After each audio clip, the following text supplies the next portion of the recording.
Halo semua, jadi pada kesempatan kali ini kami akan membahas mengenai kunjungan lapang atau karya wisata. Jadi pada kesempatan kali ini kami akan membahas topik yaitu pertama mengenai pengertian karya wisata atau kunjungan lapang. Kedua yaitu tujuan, ketiga yaitu manfaat, keempat yaitu kelebihan dan kekurangan, kemudian yang terakhir yaitu tahap-tahap dalam kunjungan lapang atau karya wisata. Adapun yang pertama yaitu pengertian. Karya wisata adalah metode pembelajaran yang dilakukan dengan mengajak siswa mengunjungi objek yang berkaitan dengan pelajaran tertentu di luar kelas. Menurut Muslishatun R, karya wisata adalah pengayaan, pengajaran, dan pemberian pengalaman belajar yang tidak mungkin diperoleh di dalam kelas. Metode karya wisata adalah salah satu model pembelajaran bagi siswa-siswa di sekolah-sekolah umum mulai dari SD, SMP, dan SMA yang perlu dan penting dikembangkan. Karya wisata mempunyai makna penting bagi perkembangan anak karena sangat bermanfaat dalam merangsang minat mereka terhadap sesuatu, memberikan pengalaman mengenai kenyataan yang ada, menambah wawasan, membangkitkan minat terhadap suatu hal, dapat memperkaya lingkup program kegiatan belajar anak yang tidak mungkin dihadirkan di kelas. Melalui karya wisata, anak dapat belajar dari pengalamannya sendiri, sekaligus dapat melakukan generalisasi berdasarkan sudut pandang mereka, yang pada akhirnya dapat menimbulkan dorongan untuk memperoleh informasi lebih lanjut tentang berbagai hal.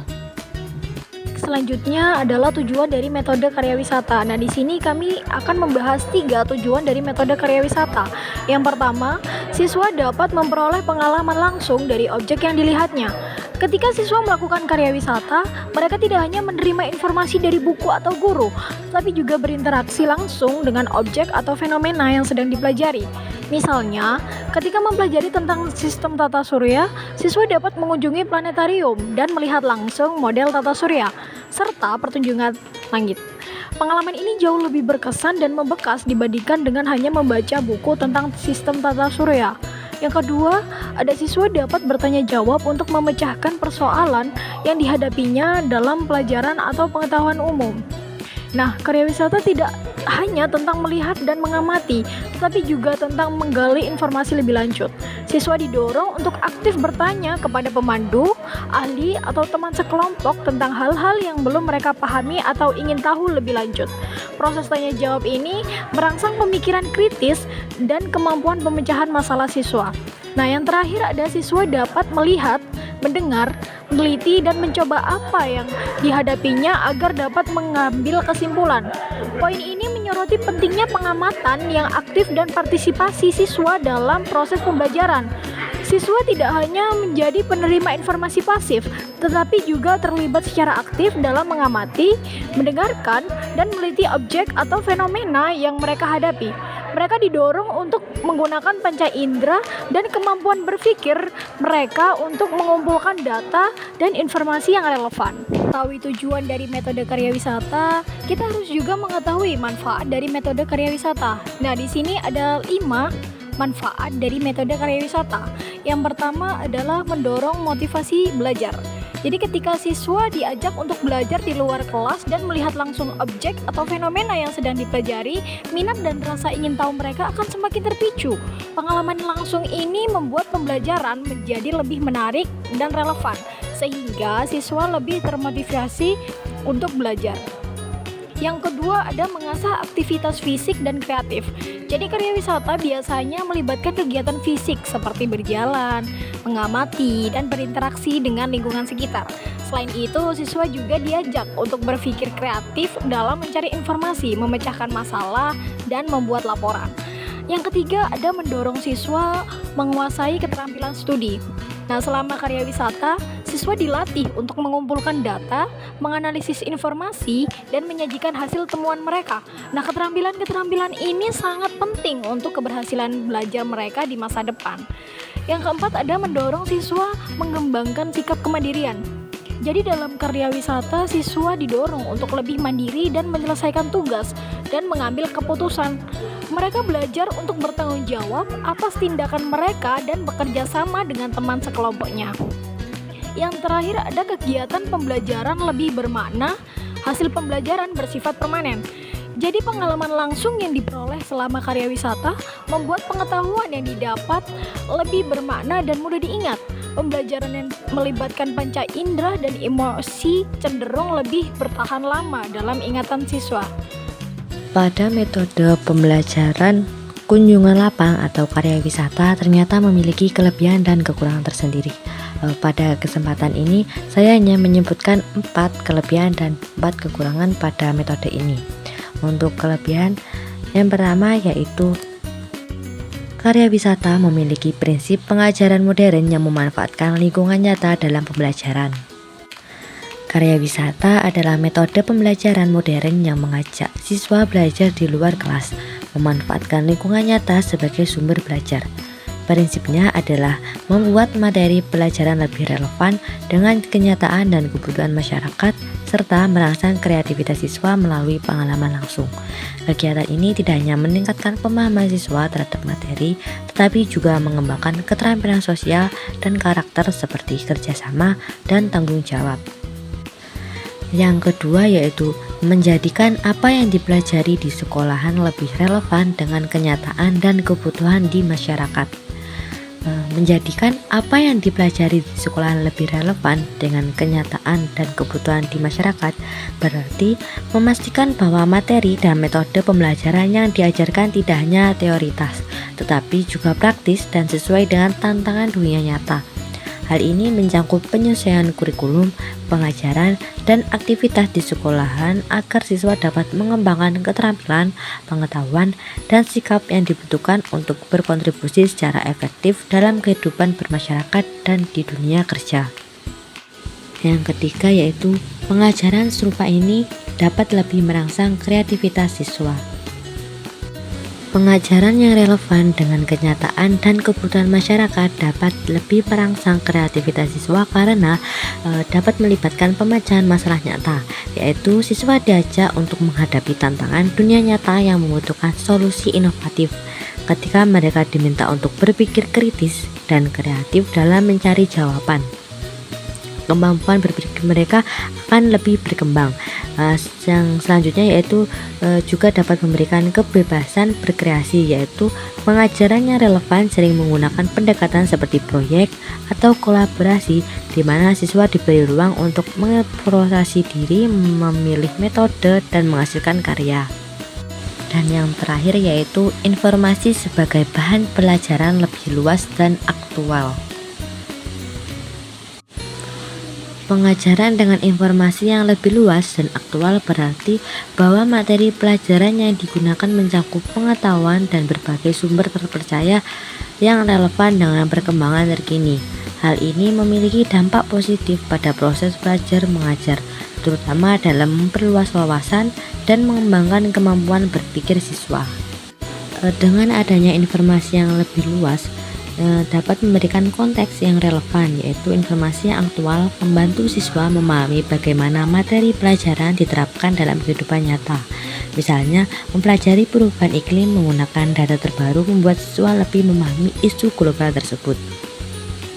Dan juga dapat membantu meningkatkan minat belajar, yaitu informasi terkini seperti teknologi terbaru atau tren sosial lebih menarik perhatian siswa karena berhubungan langsung dengan dunia yang mereka kenal. Sedangkan untuk kekurangannya yaitu yang pertama ada fasilitas yang diperlukan dan biaya yang dipergunakan sulit untuk disediakan oleh siswa ataupun sekolahan dalam metode karya wisata. Fasilitas yang diperlukan dalam metode karya wisata mencakup transportasi, akomodasi, dan perlengkapan edukatif. Biaya yang digunakan untuk menyediakan fasilitas ini seringkali sulit dijangkau oleh siswa ataupun sekolah, terutama di daerah dengan anggaran terbatas. Sekolah perlu merencanakan dengan matang untuk mengalokasikan dana, memilih lokasi yang sesuai, dan memastikan semua kebutuhan logistik terpenuhi. Keterbatasan dana dapat menghambat akses siswa ke pengalaman belajar di luar kelas yang bermanfaat. Kesenjangan antara daerah perkotaan dan pedesaan memperburuk situasi ini. Faktor inilah yang menyebabkan banyak sekolah tidak memiliki fasilitas memadai untuk mendukung pendidikan yang lebih berkualitas. Yang kedua yaitu sangat memerlukan persiapan atau perencanaan yang matang. Di sini, guru perlu menentukan tujuan pembelajaran yang ingin dicapai melalui karya wisata agar kegiatan ini relevan dengan materi pelajaran dan memberikan manfaat edukatif. Persiapan dan perencanaannya matang adalah kunci untuk keberhasilan dalam berbagai kegiatan, salah satunya yaitu karya wisata. Dengan melakukan persiapan, kita dapat meningkatkan peluang untuk mencapai hasil yang diinginkan dengan lebih efektif dan efisien. Tanpa persiapan yang matang, karya wisata bisa menjadi aktivitas yang tidak relevan, tidak fokus, atau bahkan beresiko bagi siswa.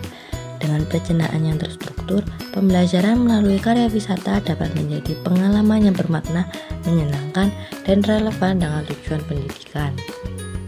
Yang ketiga yaitu memerlukan koordinasi dengan guru serta bidang studi lain agar tak terjadi tumpang tindih waktu dan kegiatan selama karya wisata.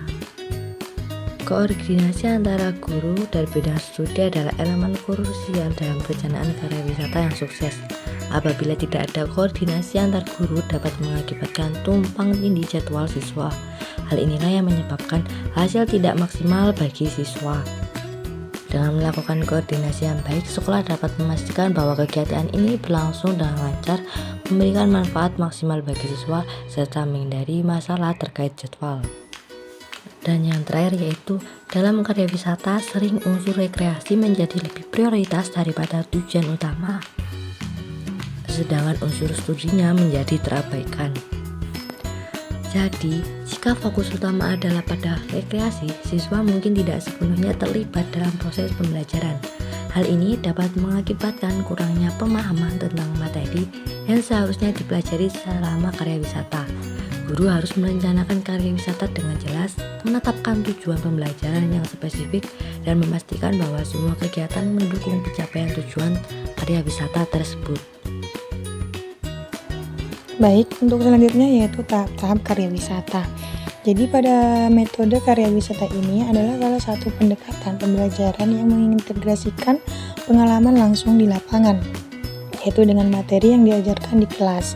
Jadi penerapan metode ini terdiri dari 3 tahap, yaitu yang pertama tahap persiapan, yang kedua tahap pelaksanaan, dan yang ketiga yaitu tahap lanjutan. Untuk tahap yang pertama yaitu tahap persiapan. Jadi pada tahap ini berbagai aspek penting perlu dipersiapkan untuk memastikan keberhasilan siswa untuk berkarya wisata. Jadi langkah-langkah yang diperlukan untuk tahap persiapan ini yaitu yang pertama, memperhitungkan jumlah siswa yang akan berkarya wisata. Jadi di sini seorang guru ini harus memperhitungkan terlebih dahulu ada berapa jumlah siswa yang akan berkarya wisata atau kunjungan lapang. Kemudian yang kedua yaitu membentuk kelompok-kelompok siswa dan menentukan tugas kegiatan untuk masing-masing kelompok. Jadi seorang guru ini harus menentukan terlebih dahulu ada berapa kelompok siswa yang akan mengikuti kunjungan lapangan. Kemudian menentukan tugas kegiatan untuk masing-masing kelompok. Yang ketiga yaitu mempersiapkan perlengkapan belajar yang diperlukan dalam mempelajari objek. Jadi seorang siswa ini harus mempersiapkan terlebih dahulu peralatan apa saja yang akan diperlukan untuk mempelajari objek pada kunjungan lapangan. Kemudian yang keempat yaitu memberikan penjelasan tentang cara membuat atau menyusun laporan. Jadi seorang guru ini harus menjelaskan terlebih dahulu bagaimana cara membuat atau menyusun laporan. Kemudian yang kelima yaitu memperhitungkan keadaan iklim, musim, dan cuaca. Jadi seorang guru ini harus memastikan terlebih dahulu bagaimana keadaan iklim, musim, atau cuaca pada saat kunjungan lapangan. Kemudian yang terakhir yaitu menjelaskan secara global keadaan objek yang akan dikunjungi. Jadi seorang guru ini harus menjelaskan terlebih dahulu bagaimana keadaan tempat atau objek yang akan dikunjungi. Yang kedua yaitu tahap pelaksanaan. Jadi pada tahap ini merupakan inti dari metode karya wisata, di mana siswa ini harus melakukan observasi langsung terhadap objek yang telah ditentukan. Untuk aktivitas di lapangan yaitu meliputi pertama melakukan pengamatan. Jadi seluruh siswa ini harus mengamati terlebih dahulu bagaimana objek yang akan diteliti.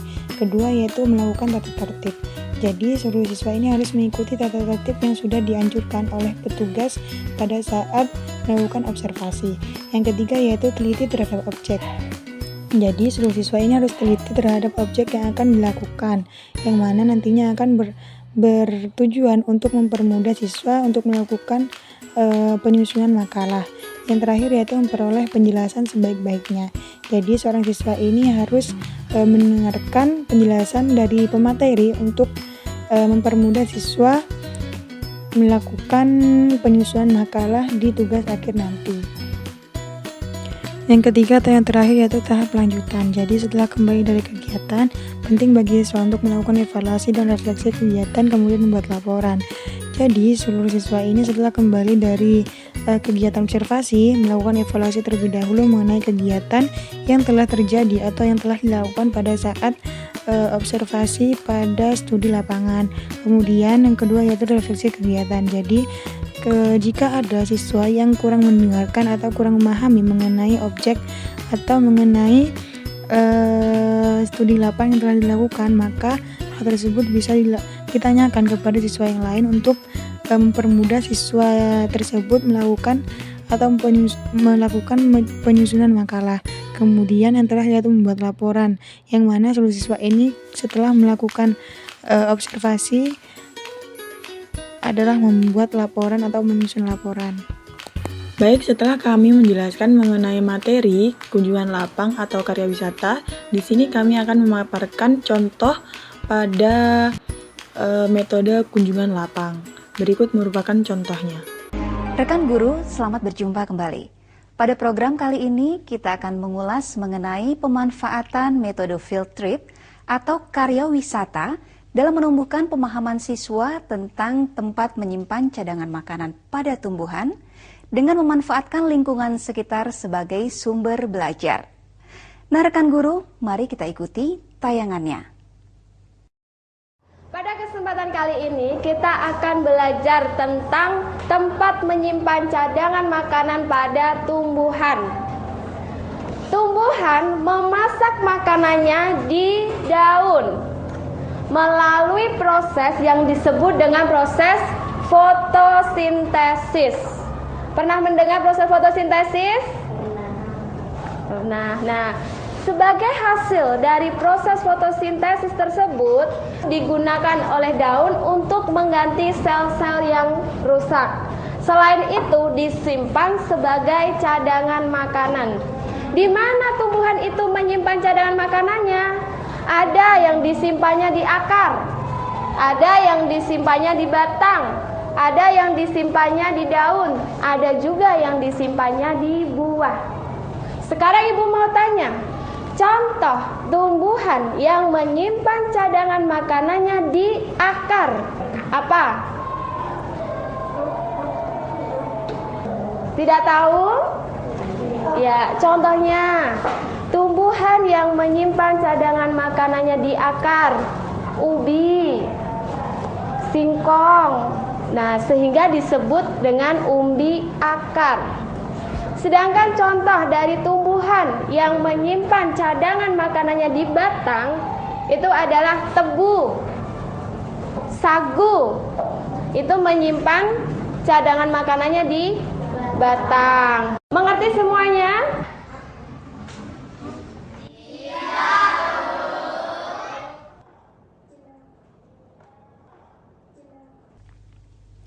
Rekan guru, dalam tayangan tadi terlihat seorang guru mengalami kesulitan dalam melaksanakan pembelajaran ilmu pengetahuan alam. Siswa-siswinya pun mengalami kesulitan dalam memahami penjelasan materi yang diberikan oleh sang guru. Nah, solusi apa yang terbaik dan metode apa yang efektif digunakan? Metode field trip atau karya wisata merupakan suatu perjalanan yang dilakukan oleh peserta didik untuk memperoleh pengalaman belajar, terutama pengalaman langsung yang berhubungan dengan materi belajar yang diberikan dan merupakan bagian integral dari kurikulum sekolah berkaitan dengan pengembangan wawasan pengalaman di luar kelas. Pemahaman kita selama ini Field trip atau karya wisata ini dilakukan keluar lingkungan sekolah. Padahal, ketika siswa diajak keluar dari kelas, misalnya ke taman sekolah, kantin sekolah, dan lingkungan lain di sekitar sekolah untuk membantu memahami materi yang tidak bisa didapatkan di kelas secara langsung, juga termasuk dalam metode field trip atau karya wisata. Sebelum metode field trip atau karya wisata digunakan dan dikembangkan sebagai metode pembelajaran, hal-hal yang perlu diperhatikan adalah menentukan tempat yang akan digunakan sebagai sumber, mengamati kesesuaian sumber belajar dengan tujuan dan program sekolah, menganalisis sumber belajar berdasarkan nilai-nilai pedagogis, menghubungkan sumber belajar dengan kurikulum. Apakah sumber-sumber belajar dalam karya wisata menunjang dan sesuai dengan tuntutan kurikulum? Melaksanakan karya wisata sesuai dengan tujuan yang telah ditetapkan, dengan memperhatikan tujuan pembelajaran, materi pelajaran, efek pembelajaran, serta iklim yang kondusif. Menganalisis apakah tujuan karya wisata telah tercapai atau tidak, apakah terdapat kesulitan-kesulitan. Hari ini kita akan mengadakan karya wisata. Hari ini Bu, kemana Bu? Ke kebun belakang sekolah. Anak-anak, sekarang Ibu akan membentuk menjadi 4 kelompok. Setiap kelompok nanti akan Ibu bagi LKS-nya. Ya, untuk kelompok A, dengarkan tugas kalian. Kalian nanti mencatat jenis tumbuhan yang menyimpan cadangan makanan di akar.